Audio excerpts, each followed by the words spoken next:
یہاں پہ اٹھا پٹک لگی رہتی، کبھی آسانیاں ہیں تو کبھی پریشانیاں، کبھی خوشی کا ماحول ہے تو کبھی غم و غم کا ماحول ہے. کبھی حالت یہ ہے کہ ہر جگہ امن و امان نظر آتا ہے، اور کبھی حالت یہ ہے کہ جدھر بھی نگاہ اٹھاؤ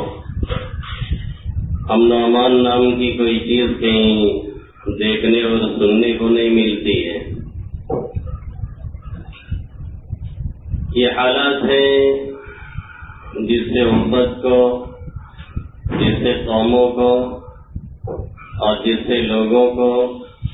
اور جس سے افراد کو دوچار کیا جاتا ہے اور دوچار ہونا پڑتا ہے. جسے اکثر جب کبھی کوئی اس مسئلے کو لے کے آتا ہے تو میں یہ کہتا ہوں کہ پارٹس آف لائف، یہ زندگی کا سب حصہ ہے. اس بات کی علامت ہے کہ ہم زندہ ہیں، کیونکہ جو مر چکا ہے تو اس کا ایک ہی کام ہے، اب یا تو اچھائی ہے اس کے ساتھ یا تو برائی. یہ زندگی کی علامات ہیں جو ہمارے اور آپ کے ساتھ لگی رہتی. لیکن سوال پیدا ہوتا ہے، مسئلہ یہ نہیں ہے کہ پریشانی آ گئی، مسئلہ یہ نہیں ہے کہ تکلیف میں گرفتار ہو گئے، مسئلہ یہ نہیں ہے کہ بدامنی آ گئی ہے، مسئلہ یہ نہیں ہے کہ کئی حالات میں گرے ہوئے ہیں. مسئلہ یہ ہے کہ ہم اس حالات سے نکلنے کے لیے کیا طریقہ اپناتے ہیں. مسئلہ یہ ہے کہ اس حالات سے باہر آنے کے لیے ہمیں شریعت نے جو بتایا ہے ہماری اس پر توجہ ہے کہ نہیں ہے. مسئلہ یہ ہے کہ ہم اس سے نکلنے کے لیے اور اپنے بچاؤ کے لیے وہ تدبیر جو شریعت کے دائرے میں ہے اختیار کرتے ہیں کہ نہیں کرتے ہیں. تو عمومی جائزہ یہ بتلاتا ہے، عام حالات ہمارے یہ بتلاتے ہیں، اور عام مجلسیں ہماری یہ اشارہ کرتی ہیں، اور روزمرہ کی گفتگو ہماری اور آپ کی یہ خبر دیتی ہے کہ ہم اس سے نکلنے کے لیے سنجیدہ حل تلاش کرتے نہیں. ہم اس سے نکلنے کے لیے واقعی جو طریقہ بتایا گیا ہے اس کے پیچھے دوڑتے نہیں ہیں اور اس سے کوشش میں نہیں لگتے. تبصرے تو ہے، تنقیدیں تو ہے، اس طرح کی گفتگو تو ہے، اور کئی گھنٹے اس طرح کی باتیں تو ہے، اور کئی گھنٹے موبائل پہ نیوز اس طرح کی دیکھی تو جاتی ہے. دنیا کے احوال سے ہر کس و ناکس باخبر رہنے کی کوشش کرتا ہے، اور کسی نہ کسی حد تک رہنا بھی چاہیے، کوئی غلط نہیں ہے. لیکن ان حالات کو ملنے کے بعد، ان حالات کو ہمارے سامنے آنے کے بعد ہمیں یہ معلوم ہے کہ کشمیر میں کیا ہو رہا ہے، ہمیں یہ خبر ہے کہ افغانیوں کے ساتھ کیا ہو رہا ہے، ہمیں یہ پتا ہے کہ عراق میں کیا ہو رہا ہے، ہمیں یہ پتا ہے کہ سیریا میں کیا ہو رہا ہے، ہمیں یہ پتا ہے کہ برما والوں کی کیا حالت بنائی گئی ہے، ہمیں یہ پتا ہے کہ فلسطین میں کیا ہو رہا ہے، ہمیں یہ معلوم ہے کہ الجزائر کے اندر کیا ہو رہا ہے، ہمیں یہ پتا ہے کہ صومالیہ کے لوگوں کے اندر کیا ہو رہا ہے. ہمیں یہ بھی معلوم تھا اور ہے، سب کو معلوم ہے کہ عید ہم نے منائی ہے، کشمیریوں نے نہیں منائی ہے. ہمیں یہ پتا تھا اور ہے کہ عید میں ہم نے خوشیاں منائی ہیں، کشمیریوں نے نہیں منائی ہے. ہمیں یہ پتا تھا اور ہے کہ عید میں ہم نے نئے کپڑے پہنے، ان بیچاروں نے نہیں پہنے ہیں. ہمیں یہ معلوم تھا اور اب بھی ہے کہ ہمارے لڑکوں نے عیدی لے کر کے اپنے اعتبار سے جو خوشی ہو سکتی تھی منا لی ہے، ان لوگوں نے نہیں منائی ہے، ان کے بچوں نے نہیں منائی ہے. بلکہ اس روز بھی نہ معلوم کتنے کو شہید کیا ہوگا، کتنے کو ٹارچر کیا گیا ہوگا، کتنے کو مارا گیا ہوگا. اللہ ہی بہتر جانتا ہے کہ کیا صورتحال ہے. جو ذرائع ہیں وہ بینڈ ہے، ان پر پابندی لگی ہوئی ہے، اپنے اعتبار کی جو خبریں ہیں وہی ملتی ہیں. کچھ کہیں سے لیک ہو جاتی ہے تو ہمیں اور آپ کو سننے اور دیکھنے کو ملتی ہے. مشکل کیا ہے، المیہ کیا ہے، پریشانی کیا ہے کہ جو ہمیں اور آپ کو کرنا چاہیے ہم اور آپ اسے کرنے کے لیے تیار نہیں ہو رہے ہیں. مشکل یہ ہے کہ قرآن ہمیں کیا تعلیم دیتا ہے ایسے موقع پہ آقا مدنی صلی اللہ علیہ وسلم ہمیں کیا سکھلا کر کے گئے ہیں؟ قرآن ایسی قوموں کا جن لوگوں نے اپدر مچایا ہو اور جن لوگوں نے سر اٹھا رکھا ہو اور جن لوگوں نے حالات کے اندر اپنی مضبوط پکڑ بنا کر کے ایمان والوں کا اور اللہ کے نام لیواؤں کا جینا دوبھر کر رکھا ہو، ان کی زندگی اجیرن کر رکھی ہو، ان کے دن کا چین اور رات کی نیند چھین لی ہو، ایسے لوگوں کے ساتھ کیا ہوا اور ان لوگوں کے ساتھ کیا کرنا چاہیے اور کیا طریقہ اپنانا چاہیے، یہ اس سے ہم اور آپ یکسر طور پہ غافل ہیں۔ اکثر تو قرآن پڑھتے ہی نہیں ہے، سمجھنا تو دور کی بات ہے، کوئی سمجھانے والا مل رہا ہے تو ہم سننے کے لیے نہیں تیار ہوتے ہیں، اور اگر کبھی پڑھنے کا چسکا بھی لگا ہے تو ہم ان آیتوں میں پھنس کے رہ جاتے ہیں جو آیتیں احکام کے تعلق سے ہیں، جن کا کام بڑے بڑے علماء کے سپرد ہے کہ اس سے کیا مسئلہ نکلتا ہے اور نہیں نکلتا ہے، وہ چھوڑ کر کے جو نصیحت کی باتیں ہیں، جو پچھلے قوموں کے عذاب کی باتیں ہیں، اور جو عبرت کے قصے اللہ نے نقل کیے ہیں کہ فرعون نے سر اٹھایا تو کیا انجام ہوا، حامان نے تنتناتے ہوئے پھرنا شروع کیا تو کیا انجام ہوا، شداد نے جنت بنوائی تو کیا انجام ہوا، اور نمرود نے لڑنے کی دعوت دی تو ہم نے اس کا کیا انجام کیا، اور اس کے بعد اس کی ماتحتی میں جو لوگ زندگی گزار رہے تھے وہ ایمان والے قدر قلیل تھے، ہمارے اور آپ کی طرف سے 20 کروڑ نہیں تھے، معمولی لوگ تھے، لیکن پھر جب اللہ کی طرف ان لوگوں نے رجوع کیا، اللہ سے فریادی بنے، اللہ سے مانگنے والے بنے، اللہ سے لو لگانے والے بنے، سب کچھ یہ سمجھ کر کے کہ صرف اور صرف لارڈ اور گاڈ کوئی ہے تو صرف اور وہی ہے اور وہی سب کچھ کرتا ہے، یہ سمجھ کر کے جب اپنے آپ کو اس کے سامنے ڈال دیا اور سر تسلیم خم کر دیا تو پھر حالات نے ایسا رخ پلٹا کہ انہوں نے سوچا بھی نہیں تھا کہ ایسا ہو جائے گا، اور جن کے ساتھ وہ معاملہ کیا گیا انہوں نے بھی کبھی نہیں سوچا تھا کہ ہمارا لوٹا پکڑ کر کے ہم کو دریا میں دبوچ کر کے ختم کر دیا جائے گا۔ اللہ نے ان واقعات کو مختلف جگہوں پہ نقل کیا ہے، اور نقل کرنے کے بعد اللہ کیا فرماتا ہے کہ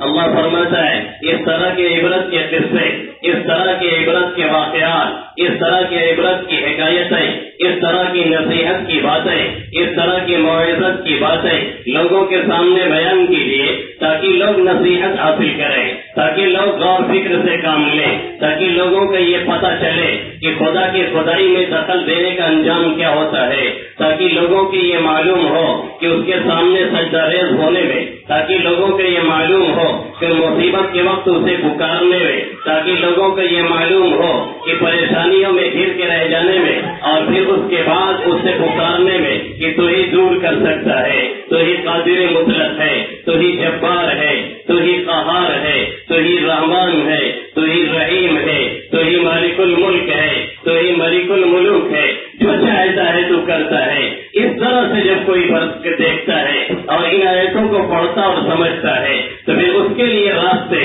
آج بھی اسی طرح سے کھلے ہوئے ہیں جیسے کل کھلے ہوئے تھے۔ جو آیت کریمہ میں نے تلاوت کی ہے اس میں اللہ رب العزت نے ذوالنون یعنی مچھلی والے حضرت یونس علیہ نبینا علیہ الصلاۃ والسلام کا تذکرہ فرمایا ہے۔ قرآن میں 4 جگہوں پہ ان کا تذکرہ ہے، سورہ یونس کے اندر ہے، سورہ صافات کے اندر ہے، سورہ نون کے اندر ہے، اور سورہ انبیاء کے اندر ہے، یہی وذنون اذ ذہب، اس میں اللہ نے ان کا تذکرہ فرمایا ہے۔ یہ نینوا کا علاقہ ہے جو موصل کے مضافات میں پڑتا ہے، یہاں پہ ان کو مبعوث کیا گیا تھا، یہاں پہ نبی بنا کر کے بھیجا گیا تھا۔ انہوں نے قوم کو بہت زیادہ سمجھانے کی کوشش کی اور قوم کو دعوت دیتے رہے، لیکن کوئی ماننے کے لیے تیار نہیں ہوا۔ آخر میں یہ کہہ کر کے قوم سے باہر نکل گئے آبادی سے کہ 3 دن کے اندر تمہارے اوپر عذاب آ جائے گا اور تم لوگوں کا کام تمام کر دیا جائے گا۔ جب 3 دن گزرا اور بعض روایتوں سے ایسا معلوم ہوتا ہے کہ ان لوگوں پر عذاب کے آثار بھی ظاہر ہونے لگے کہ اب عذاب آنے کو ہے، تو قوم کے لوگوں نے یہ طے کیا کہ اب نکل کر کے اپنے رب کو منایا جائے۔ سب باہر نکل گئے، عورتیں، بچے، بوڑھے جتنے تھے، بلکہ جانور وغیرہ سب باہر لے کر کے گئے۔ بچوں کو ماؤں سے الگ کر دیا گیا، بچوں کو باپوں سے الگ کر دیا گیا، جانوروں کو ان کے بچوں سے الگ کر دیا گیا، بچوں کو جانوروں سے بھی الگ رکھا گیا، اور وہ چیخ و پکار مچائی گئی اور وہ زیادہ رونا اور دھونا مچایا گیا کہ کسی کی آواز بھی اس میں سنائی نہیں دے رہی تھی۔ ایسے حالات کے اندر جب ان لوگوں نے بالکل گر کر کے اور بالکل مضطر اور مجبور ہو کر کے اللہ کو پکارا تو ہمارا رب کھلے لفظوں میں کہتا ہے أَمَّن يُجِيبُ الْمُضْطَرَّ إِذَا دَعَا وَيَكْشِفُ السُّوءَ وَيَجْعَلُكُمْ خُلَفَاءَ الْأَرْضِ أَإِلَٰهٌ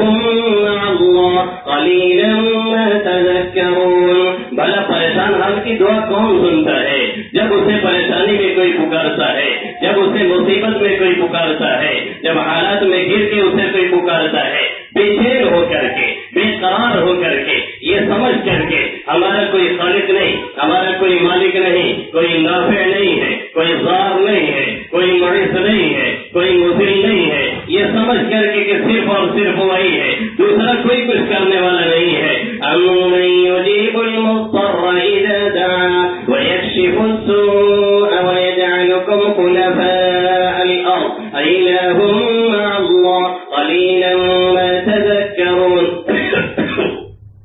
یہ سمجھتا ہے کہ اب کوئی دوسرا کچھ کر سکنے والا نہیں ہے تو پھر اللہ اس کی پریشانی کو دور کرتا ہے، پھر اللہ اسے زمین میں صاحب تصرف بناتا ہے، پھر اللہ اسے زمین میں حکومت دیتا ہے، پھر اللہ زمین میں اسے طاقت دیتا ہے، پھر اللہ زمین میں اسے پاور دیتا ہے، پھر اللہ زمین میں اسے قدرت دیتا ہے۔ وَيَجْعَلُكُمْ خُلَفَاءَ الْأَرْضِ أَإِلَٰهٌ مَّعَ اللَّهِ، کہ اللہ کے ساتھ کوئی اور ہے جو اس طرح کا کام کرتا ہے؟ بہت کم لوگ سمجھ رہے ہیں، بہت کم لوگ نصیحت قبول کرتے ہیں، بہت کم لوگ سمجھنے کی کوشش کرتے ہیں۔ تو جب یہ لوگ جا کے گڑ گڑانے لگے اور ان لوگوں نے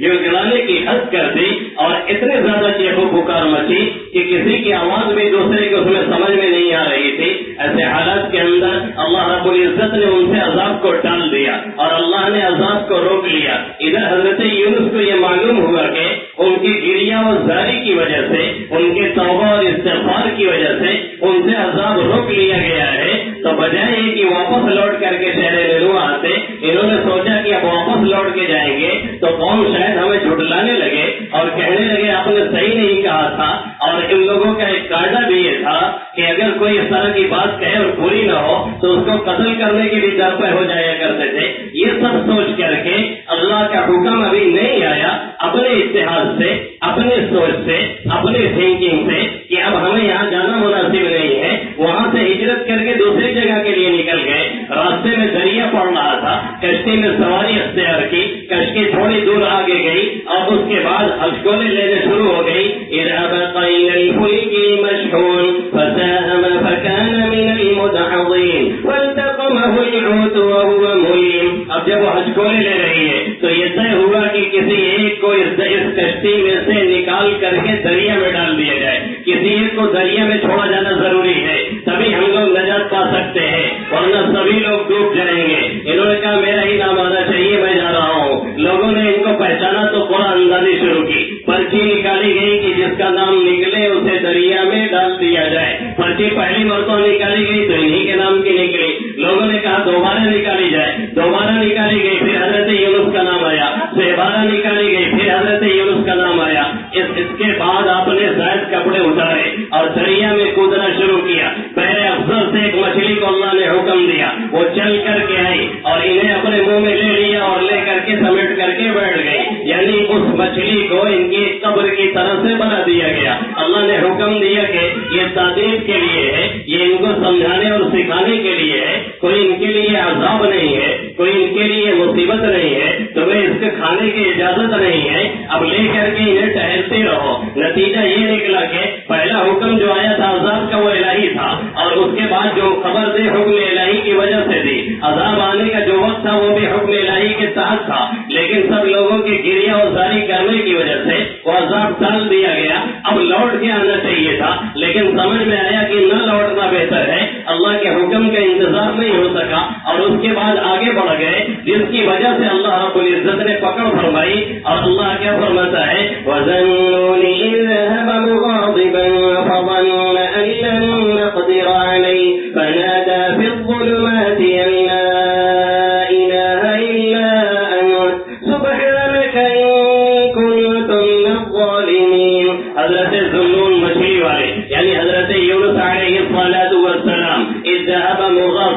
جب وہ ناراض ہو کر کے چل پڑے، ناراض ہوئے اپنی قوم سے، یا مغاضبا لربہ، اپنے رب کی وجہ سے لوگوں سے ناراض ہوئے اور کہہ دیا کہ اب عذاب آنے کو ہے، اور اس کے بعد جب عذاب نہیں آیا تو یہ سوچ کر کے کہ لوٹنا مناسب نہیں ہے، اور اس کے بعد آگے نکل گئے اور نیک لوگوں کی اچھائیاں جو مقربین بارگاہ ہوتی ہے ان کی برائی سمجھی جاتی ہے، جو جتنا ہی بارگاہ کا قریب ہوتا ہے اس کے اوپر بندشیں اتنی زیادہ لگائی جاتی ہے۔ انہوں نے یہ سمجھا کہ اس مسئلے پر اللہ کوئی داروگیر نہیں کرے گا، اس مسئلے پر اللہ کوئی پکڑ نہیں کرے گا، کیونکہ ہم نے کوئی جرم نہیں کیا ہے، کیونکہ ہم نے کوئی گناہ نہیں کیا ہے، کیونکہ ہم نے کوئی غلطی نہیں کی ہے۔ ایک سوچ کی غلطی جو ہے ہلکی سے اللہ کو یہ بتلانا تھا کہ ہمارے حکم کے بغیر اس طرح کا اپنی سوچ سے فیصلہ لینا بھی آپ کے لیے تو کم سے کم مناسب نہیں تھا، اس لیے اللہ رب العزت نے پکڑ فرمائی فَظَنَّ أَن لَّن نَّقْدِرَ عَلَيْهِ فَنَادَىٰ فِي الظُّلُمَاتِ۔ اب ان کو یہ سمجھ میں آیا تھا کہ کچھ ایسا ہوگا نہیں، لیکن اللہ نے پکڑ فرمائی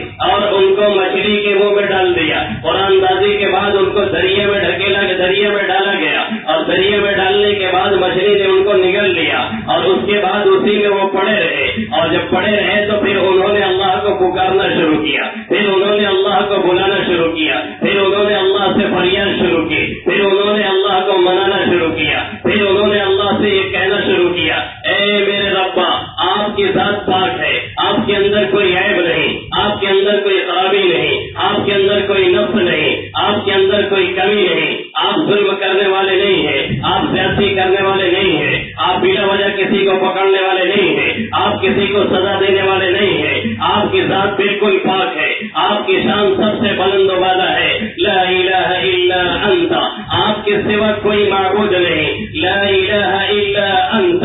آپ کے سوا کوئی معبود نہیں، سبحانک، آپ کی ذات پاک ہے، میں آپ کی تسبیح بیان کرتا ہوں، میں آپ کی تقدیس بیان کرتا ہوں، میں آپ کی پاکی بیان کرتا ہوں، میں اس بات کا اقرار کرتا ہوں کہ آپ کے اندر کوئی کمی نہیں ہے، آپ کے اندر کوئی خرابی نہیں ہے، سبحانک انی کنت من الظالمین، میں ہی مجرم ہوں، میں ہی ظالم ہوں، میں ہی قصوروار ہوں، خطا میری ہے، غلطی میری ہے، اشارہ مجھے نہیں ملا تھا پھر بھی میں چل پڑا، اس لیے یہ تمام کی تمام غلطیاں میری ہے، قصور میرا ہے، یعنی استغفار شروع کیا، یعنی توبہ شروع کیا، اللہ کی جناب میں معافی شروع کی، فنادى في الظلمات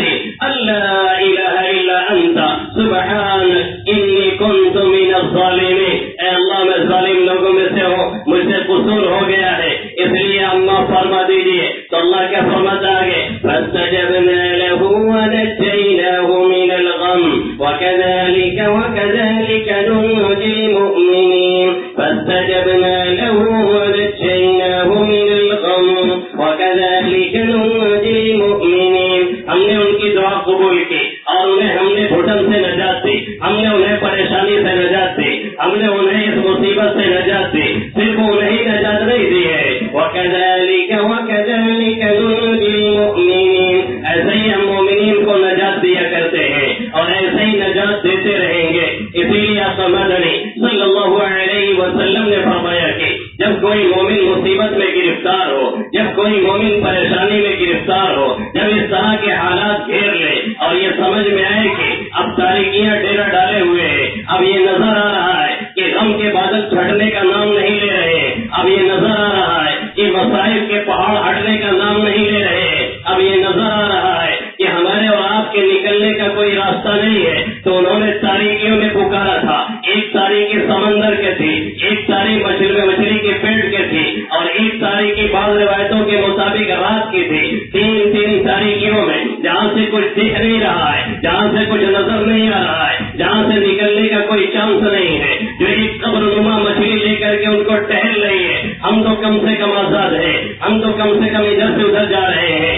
ہمیں تو کم سے کم یہ نظر آ رہا ہے کہ اس وقت دن ہے کہ رات ہے، ہمیں تو کم سے کم یہ پتا چل رہا ہے کہ اس وقت کیا ہو رہا ہے، وہ تاریکیوں میں اپنے رب کو بھولے نہیں اور پکارا تو اللہ نے نجات دی، اللہ فرماتا ہے وَكَذَلِكَ نُنْجِي الْمُؤْمِنِينَ، ایسے ہی مومنین کو ہم نجات دیا کرتے ہیں، مدنی صلی اللہ علیہ وسلم فرماتے ہیں، اللہ کے حبیب صلی اللہ علیہ وسلم فرماتے ہیں، یہی دعائے یونس جو بھی اپنی پریشانیوں میں پڑتا ہے، جو بھی اپنی پریشانی میں سے پڑتا ہے اور اللہ کو اس طرح سے پکار انت، اے میرے ربا تیرے سوا کوئی معبود نہیں، تیرے سوا کوئی خالق نہیں، تیرے سوا کوئی مالک نہیں، تیرے سوا کوئی رازق نہیں، تیرے سوا کوئی مالک نہیں، تیرے سوا کوئی جبار نہیں، تیرے سوا کوئی قہار نہیں، تیرے سوا کوئی کنٹرول رکھنے والا نہیں، ساری کی ساری قوت اور طاقت تیری ہے، لہ الحکم والیہ ترجعون، حکومت تیری ہے، سلطنت تیری ہے، قبضہ تیرا ہے، قدرت تیری ہے، لا الہ الا انت سبحانک، آپ ہر عیب سے پاک ہے، جرم آپ کا نہیں ہے، ظلم آپ نہیں کرتے ہیں، وما انا بظلام للعبید سبحانک انی کنت من الظالمین، سب قصور ہمارا ہے، سب جرائم ہمارے ہیں، سب کرائم ہمارے ہیں، ہم دن کے اجالے میں بھی کرتے ہیں، ہم رات کے اندھیرے میں بھی جرم کرتے ہیں، ہم لوگوں کے درمیان بھی جرم کرتے ہیں، ہم جلوت میں بھی جرم کرتے ہیں، ہم خلوت میں بھی جرم کرتے ہیں، اور سب سے بڑا جرم ہمارا یہ ہے کہ دنیا کے کسی بھی کونے میں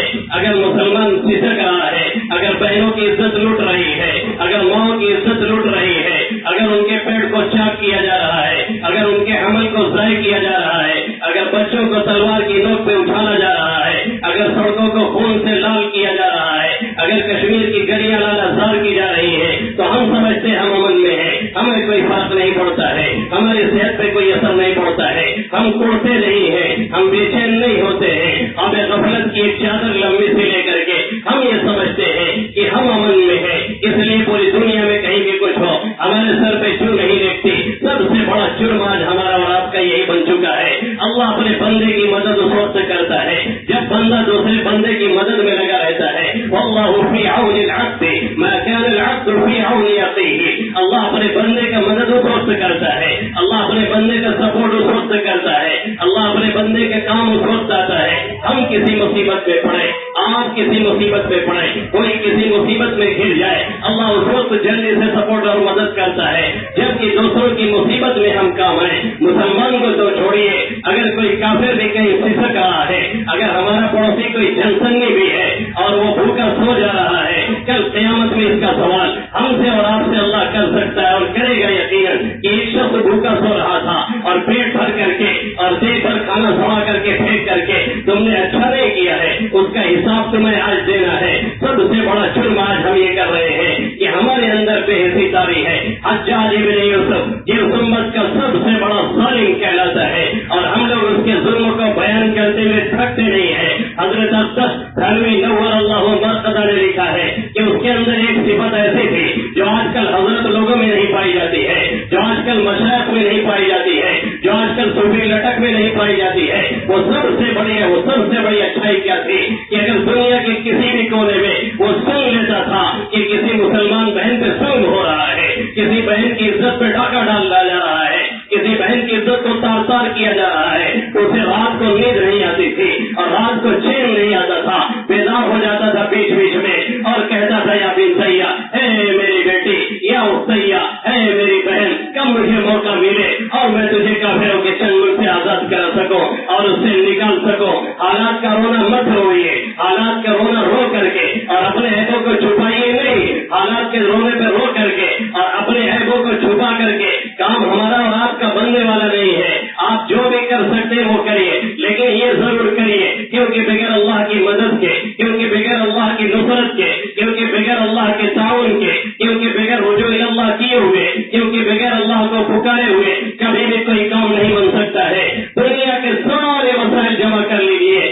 دنیا کے سارے ذرائع جمع کر لیجیے اور سب سے بہترین فورس تیار کر لیجیے، ساری چیزیں ہمارے پاس ہو، لیکن اگر اس کی نصرت اور مدد نہیں ہے تو پھر کام بننے والا نہیں ہے، اور اگر اس کی نصرت شامل حال ہے، مثل مشہور ہے، اللہ مہربان تو گدھا پہلوان، یہ صورت حال حضرت موسیٰ کے قصے میں دیکھیے اللہ کیا فرماتا ہے، فَآمَنَ لِمُوسَىٰ إِلَّا ذُرِّيَّةٌ مِّن قَوْمِهِ عَلَىٰ خَوْفٍ مِّن فِرْعَوْنَ وَمَلَئِهِمْ أَن يَفْتِنَهُمْ وَإِنَّ فِرْعَوْنَ لَعَالٍ فِي الْأَرْضِ وَإِنَّهُ لَمِنَ الْمُسْرِفِينَ۔ اللہ کہہ رہا ہے، حضرت موسیٰ بار بار نصیحت کر رہے ہیں، حضرت موسیٰ بار بار تبلیغ کر رہے ہیں۔ فرعون اتنا زبردست ہے، سرزمین مصر میں چڑھا ہوا ہے، کوئی پر نہیں مار سکتا ہے، انا ولا غیری کا نعرہ مار رہا ہے، انا ربکم الاعلی کہہ رہا ہے، میں تمہارا رب نہیں ہوں بلکہ تمہارا بڑا رب ہوں، اتنا اونچا نعرہ مار رہا ہے اور ہمیں اور آپ کرنے کی آزادی ہے، ہمیں اور آپ کو دکان کھولنے کی آزادی ہے، ہمیں اور آپ کو کاروبار کرنے کی آزادی ہے، وہاں پہ اسرائیلیوں کو اس کی بھی آزادی نہیں ہے۔ جو گرے ہوئے کام تھے وہی وہ کرتے تھے، کوئی نالے صاف کر رہا ہے، کوئی گٹر صاف کر رہا ہے، کوئی لیٹرین صاف کر رہا ہے، جتنے ذلت والے کام تھے اس پہ ان کو لگا کر کے رکھا گیا تھا، اور فرعون سر چڑھ کر کے بول رہا تھا وَإِنَّ فِرْعَوْنَ لَعَالٍ فِي الْأَرْضِ وَإِنَّهُ لَمِنَ الْمُسْرِفِينَ، وہ حتی انسانیت سے نکلا ہوا تھا، وہ سب تبلیغ کر رہے ہیں، کون سنتا ہے، کون مانتا ہے، کون قبول کرتا ہے؟ لوگ ڈرے ہوئے ہیں، لوگ دہشت میں ہیں، لوگ خوفزدہ ہیں، لوگ یہ سوچ رہے ہیں کہ نہ معلوم کیا ہو جائے اگر ہم کلمہ پڑھ لیں، نہ معلوم ہمارے ساتھ کیا ہو جائے۔ کچھ نوجوان اسلام لاتے ہیں جو بنی اسرائیل سے تعلق رکھتے ہیں، اور کچھ تبتی کے لوگ اسلام اور ایمان قبول کرتے ہیں، اور اس کے بعد اللہ کیا فرماتا ہے وَإِنَّ فِرْعَوْنَ لَعَالٍ فِي الْأَرْضِ وَإِنَّهُ لَمِنَ الْمُسْرِفِينَ وَقَالَ مُوسَىٰ يَا قَوْمِ إِن كُنتُمْ آمَنتُم بِاللَّهِ فَعَلَيْهِ تَوَكَّلُوا إِن كُنتُم مُسْلِمِينَ۔ حضرت موسیٰ کہتے ہیں اگر واقعی مومن ہو، اگر واقعی کلمہ پڑھنے والے ہو، اگر واقعی اللہ کو ماننے والے ہو تو اللہ پر بھروسہ رکھو۔ سب نے کیا کہا؟ علی اللہ توکلنا، اے رب ہم نے آپ کے اوپر بھروسہ کیا، اور اس کے بعد دعا کیا مانگی؟ وہ دعا ان کے لیے نہیں تھی، وہ دعا اس زمانے کے لیے نہیں تھی، وہ دعا اس زمانے کے لیے خاص نہیں تھی، وہ رب اس زمانے کے لیے نہیں تھا۔ آج بھی اسی طرح سے وہ دعا ہے، آج بھی وہی رب ہے، آج بھی حالات اگر ایسے ہیں اتنے بھی خراب نہیں ہے جتنے اس زمانے کے خراب تھے۔ انہوں نے دعا مانگی ربنا لا تجعلنا فتنة للقوم الظالمين ونجنا برحمتك من القوم الكافرين۔ اے ہمارے رب ہمیں ظالموں کا تختہ مشق نہ بنا، ربنا لا تجعلنا فتنة للقوم الظالمين۔ اے ہمارے رب ہمیں ظالموں کا تختہ مشق نہ بنا، ہمیں ظالموں کے لیے آزمائش کا ذریعہ نہ بنا۔ ایسا نہ ہو کہ وہ ہمارا ٹچوڑ نکالے، ایسا نہ ہو کہ وہ ہم پہ ظلم کرے، ایسا نہ ہو کہ ہماری ماں بہنوں کی عزت سے کھلواڑ کرے۔ ربنا لا تجعلنا فتنة للقوم الظالمين ونجنا برحمتك من القوم الكافرين۔ اے ہمارے ربا، اے میرے مولا، اپنی رحمت سے ہمیں کافر قوموں سے نجات عطا فرما۔ اگر آج بھی یہ دعائیں چلے، ہم پڑھتے رہیں، دعاؤں کے پڑھنے کے لیے، دعاؤں کو کہنے کے لیے، دعاؤں کو بولنے کے لیے نہ وضو کرنے کی شرط ہے، نہ بیٹھنے کی شرط ہے، نہ اٹھ کر چلنے کی شرط ہے، نہ سجدہ میں پڑھنے کی شرط ہے، بلکہ اگر آپ ناپاک ہیں تو بھی دعاؤں کو پڑھ سکتے ہیں، اور اللہ سے بار بار کہہ سکتے ہیں لا الہ الا انت سبحانک انی کنت من الظالمین۔ ربنا لا تجعلنا فتنة للقوم الظالمین ونجنا برحمتک من القوم الکافرین۔ وہ حالات اس زمانے کے ہم سے کہیں زیادہ خراب تھے، پھر بھی اللہ نے حالات کو بدل دیا اور حالات کو چینج کر دیا، اور اللہ روز بدلتا رہتا ہے۔ جس وزیر داخلہ نے جس وزیر داخلہ کو گرفتار کروایا تھا آج سے 9 سال پہلے، اور اس بڑی بار کو جیل نہ کروا کر کے پھر چھوڑنے کا کام کیا، آج اسی وزیر داخلہ نے اس وزیر داخلہ کو پھر سے گرفتار کروایا۔ سب کے تخت نشی شام کو مجرم ٹھہرے، ہم نے پل بھر میں نصیبوں کو بدلتا دیکھا، اور تم سے پہلے جو شخص کا لحاظ تخت نشی تھا اس کو بھی اپنے خدا ہونے کا اتنا ہی یقین تھا۔ لوگ سمجھتے خدائی مل گئی ہے، لوگ سمجھتے تخت پہ آ گئے ہیں، اب جو چاہے کریں، تخت کا مالک وہی ہے، بادشاہ وہی ہے، قادر وہی ہے، حاکم وہی ہے، مالک وہی ہے، ملک وہی ہے۔ شرط یہ ہے کہ ہم بھی آج اسی درد سے اسے پکارنا سیکھیں۔ ہم یہ نہ سمجھیں ہم امن میں ہیں، ہم یہ نہ سمجھیں ہم چین میں ہیں، ہم یہ نہ سمجھیں ہم مطمئن ہیں، ہم یہ نہ سمجھیں ہمارے اوپر کوئی ہاتھ نہیں ڈال سکتا ہے۔ یہ بہت بڑی بھول ہے۔ اگر آج ہم یاد کرتے ہیں کشمیریوں کو، اگر آج ہم یاد کرتے ہیں ان اپنے ماں بہنوں کو، اگر یاد کرتے ہیں افغانیوں کو، اگر یاد کرتے ہیں عراق والوں کو، اگر یاد کرتے ہیں فلسطین والوں کو، اگر یاد کرتے ہیں شامی مہاجرین کو، اگر یاد کرتے ہیں برما میں توڑتی ہوئی سسکتی ماں اور بہنوں کو، تو یقین مانیے ایسے حالات ہمارے اوپر انشاءاللہ آ نہیں سکتے ہیں، اور اگر آئیں گے تو اللہ ضرور مدد کرے گا۔ لیکن اگر یہی غفلت رہی تو پھر یقین مانیے یہی رہا جو نظام گلشن، تو کھل چکے پھول گل سیتا میں روشن بدلی جو باغبانے چمن میں کانٹے ہوگا کریں گے۔ اللہ ان کانٹوں سے ہم سب کی حفاظت فرمائے، اور ہمارے ماں اور بہنوں کی حفاظت فرمائے، اور ہر جگہ امن و امان نصیب فرمائے۔ آمین یا رب العالمین۔ وما علینا الا البلاغ المبین۔